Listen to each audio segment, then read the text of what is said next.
축산, 검협전.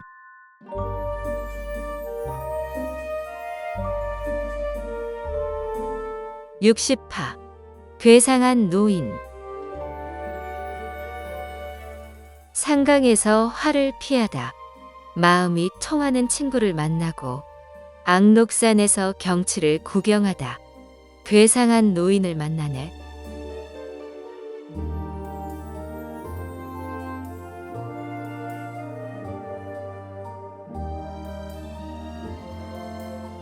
이번에는 오랜만에 조심원 이야기로 돌아가 보자. 조심원은 강서 남창의 대부호 도균의 집에 얹혀 살던 엉터리 무예 스승들을 쫓아내고 한동안 그 집에 머물렀다. 자질이 뛰어나고 총명한 데다 심성이 바른 도균에게 감동해 사제의 연을 맺고 평생 익힌 무예를 전수하기로 하였다. 그렇게 매일 함께 무공을 수련하며 평온한 나날을 보냈다. 어느 날 두 사람이 집 앞을 거니는데 저 멀리 언덕에서 은빛 표창이 날아들고 곧이어 정체불명의 사내가 나타났다. 서천팔마 구령의 수하인 서학이었다. 예전에 구령 일당이 사천에서 물건을 약탈하려 표국을 습격한 일이 있었다. 부근을 지나던 조심원이 표국을 도우러 나섰다가 오히려 위험한 상황에 처했다. 이때 어디선가 정체불명의 독침이 날아와 구령 일당을 쓰러뜨렸다. 후에 구령이 각지를 돌아다니며 독침의 주인을 수소문했지만 끝내 찾지 못하자 조심원을 한패라 여기고 이를 갈며 행적을 쫓았다. 얼마 뒤 본거지로 돌아가 나머지 7 사형제와 상의하여 독침을 날린 자와 조심원을 반드시 찾아내 갈기갈기 찢어 죽이리라 다짐했다. 애당초 조심원은 불타는 의협심에 충동적으로 나섰을 뿐 상대가 서천팔마의 구령인 줄은 꿈에도 몰랐다.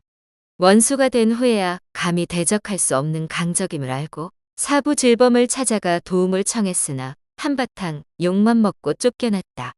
그 후 대책 없이 도망다니다가 겨우 도균에게 의탁하였으나 결국 서학에게 발각되어 구령의 소환장인 은빛 표창을 받은 것이다. 스스로 구령의 상대가 아님을 잘 알지만 더 이상 피할 수도 없었다. 그동안 조용히 숨어 지냈기에 아무도 몰랐지만 이제 적의수하와 정면으로 마주쳤으니 다시 도망치면 온 세상에 비웃음거리가 되지 않겠는가? 그래서 의연하게 소환장을 받아들고 이듬해 단호에 청라산으로 가겠노라 약속했다.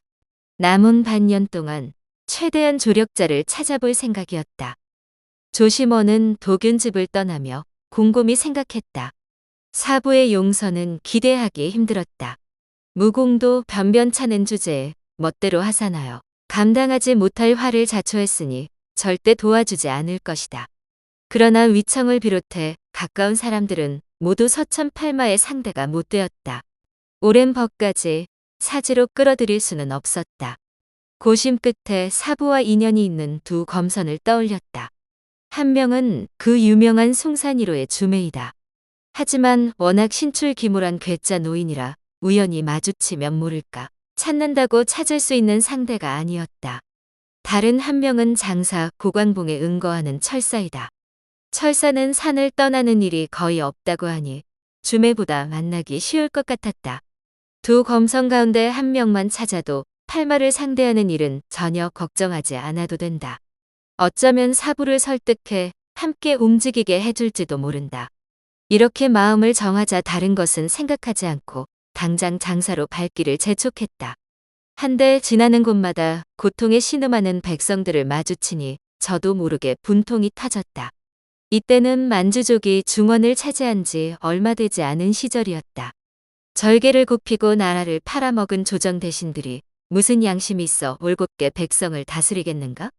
더구나 지방 탐관오리와 악덕 세력가가 결탁하여 멋대로 권력을 휘두르니 힘없는 백성들은 모든 것을 빼앗길 수밖에 없었다.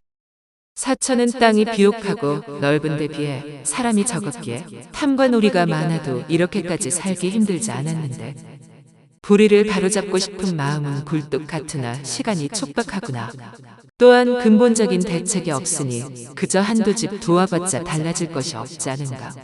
어쩌면 뜻하지 않은 송사에 휘말려 더 험한 꼴을 당할지도 모르지. 단호 대결에서 운 좋게 서천팔마를 물리친다면 다른 도우들과 힘을 모아 제대로 해결하는 것이 좋을 거야. 지금은 눈 딱 감고 내 문제부터 해결하자. 이렇게 마음을 다잡고 발걸음을 더 재촉했다. 그렇게 고광봉에 도착해 온 산을 돌아다니며 철사를 찾았지만 도무지 만날 수가 없었다. 한동안 정처 없이 떠돌다가 앙록산 자락에서 행색이 특이한 사람과 마주쳤다. 조심원은 사람 보는 눈이 남달라 한눈에 범상치 않은 사람임을 알아보았고 상대방도 조심원이 실력자임을 알았다. 두 사람은 악비사당 앞에 앉아 각자 내력을 밝혔다. 황형극이라고 합니다. 저도 철사도인을 찾아왔는데 사흘 전에 귀주와 운남을 둘러본다며 길을 떠나셨다는군요. 조심원은 크게 실망했으나 황영극의 정의롭고 실력도 있어 보여 자신의 처지를 설명하고 도움을 청했다. 그러자 황영극이 반색했다. 저 역시 서천팔마와 원한이 깊은데 혼자 힘으로 어쩌지 못해 고민하던 중이지요. 우리 함께 다른 고수를 청해 악을 물리치고 백성을 구합시다. 하루만 기다려주시면 볼일을 마치고 동행하겠습니다. 조심원은 마음이 급했으나 하루도 못 기다릴 만큼은 아니었다. 바로 보따리를 챙겨 황현극이 머무는 허름한 절로 거처를 옮겼다. 때는 이미 늦은 오후였다. 황현극이 하얀 옷을 입은 중년 남자와 이야기를 나누다가 막 도착한 조심원을 발견하고 두 사람을 인사시켰다. 중년 남자는 제로 삼령의 일원으로 지난날 북방에서 이름을 날렸던 주순이다. 조심원은 평범한 차림새지만 진중한 말투에 눈빛이 강렬하고 비범한 주순에게 절로 탐복했다. 황영극과 주순은 한창 대화를 나누다가 조심원의 등장으로 잠시 이야기를 멈춘 상황이었다. 조심원이 눈치껏 자리를 피하려 하자 황영극이 겸연쩍은 듯 양해를 구했다. 사실 비밀스러운 이야기는 아닙니다만 아직 확실하지 않아 그런 것이니 언짢게 생각하지 마십시오. 괜찮습니다. 편히 말씀 나누시지요. 조심원은 밖으로 나가 홀로 주변을 거닐었다. 겹겹이 이어지는 산봉우리 너머로 해가 기울면서 온통 자줏빛으로 물든 하늘에 서서히 어스름이 퍼졌다. 이곳은 동쪽으로 한 폭의 비단 같은 산강이 흘렀다.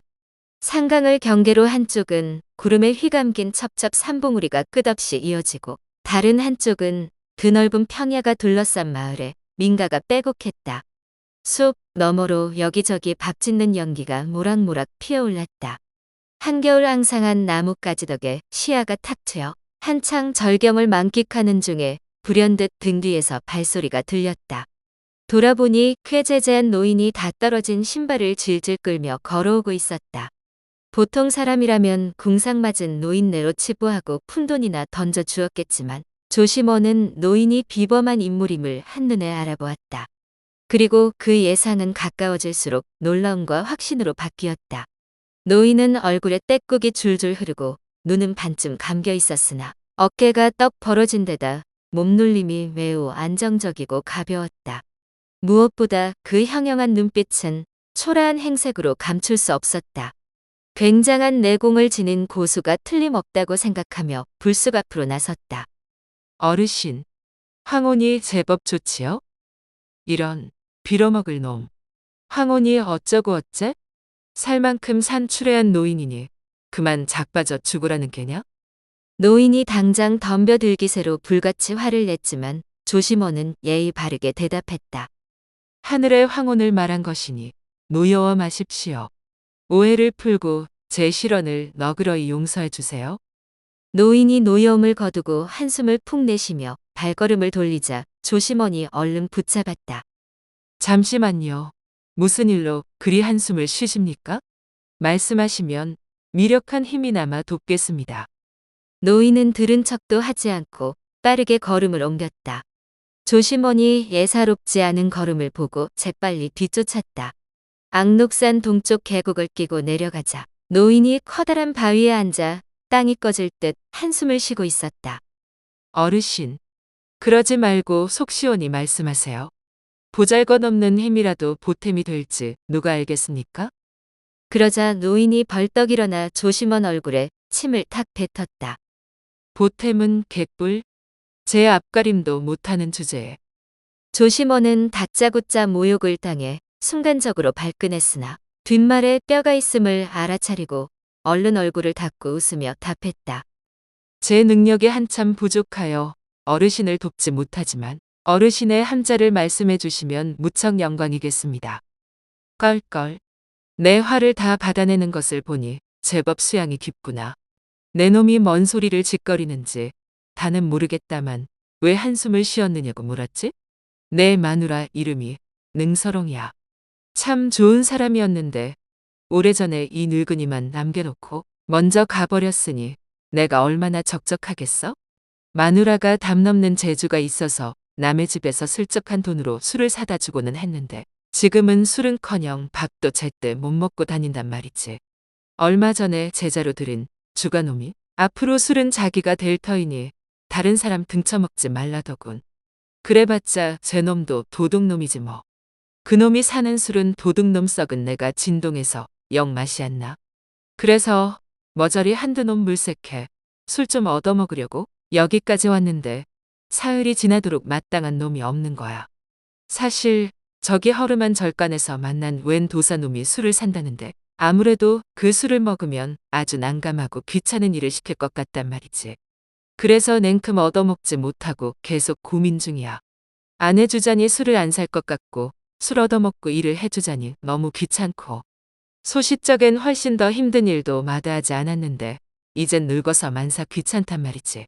그냥 편하게 꽁술이나 먹고 싶은데 적당한 머저리를 영 찾을 수가 없네. 그러다 마침 내 놈을 만난 것인데 무슨 황혼이 어쩌고 저쩌고 하며 심기를 건드리더니 남의 사정을 캐묻는 것도 모자라 여기까지 쫓아와 잔소리를 늘어놓는 것이냐? 뭐 하는 놈인지는 모르겠다만 술을 사는지 안 사는지 보면 머저리인지 아닌지 알겠지. 조심원은 노인이 정체를 드러내지 않으려고 일부러 횡설수설하는 것을 눈치챘다. 능설홍이라는 부인 이름이 왠지 귀에 익은데 누구인지 좀처럼 떠오르지 않았다. 어쨌든 엄청난 검선이거나 유명한 고수인 것만은 틀림없으니 무슨 골탕을 먹든 몇 시즌이라도 따라다니며 정체를 알아내기로 마음먹었다. 하하하, 한잔하고 싶으셨군요. 그럼 제가 모셔도 될까요? 어허, 가만히 있어봐. 근자에 나한테 술을 산 놈들이 많았어.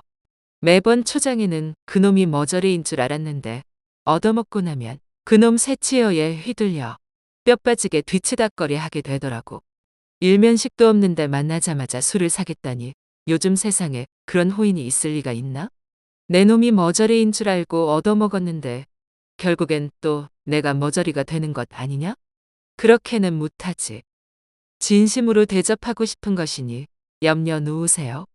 다만 제가 초행이라 이곳 사정을 잘 알지 못하니 어르신이 괜찮은 술집을 알려주시면 바로 모시겠습니다. 어떻습니까? 오호라? 머저리를 자청하시겠다? 조심원은 노인이 대놓고 자신을 머저리 취급하며 뻔뻔하게 나오자 조금 어이가 없었지만 내색하지 않고 공손하게 답했다. 다른 뜻은 결코 없습니다. 벌써 해가 저물었으니 어서 가시지요. 가기는 가겠다만 아까 내 놈이 저 절간에서 나오길래 머저리인 줄 딱 알았거든. 아마도 그 도사놈이랑 아는 사이겠지? 그놈은 뭔가 꿍꿍이가 있는 게 분명해. 혹시 그놈도 데려갈 속셈이면 난 굶어 죽어도 안 갈 테니 그리 알아. 사실 조심원은 황영극과 주순을 불러 동행하려 했으나 노인이 이렇게 강경하니 생각을 접을 수밖에 없었다. 황영극은 내일부터 함께할 터이니 괜찮지만 주순과 이야기 나누지 못한 것이 못내 아쉬웠다.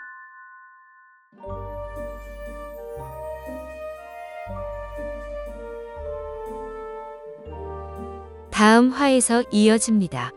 더 좋은 콘텐츠를 제작하기 위하여 구독과 좋아요, 알림 설정 부탁드려요.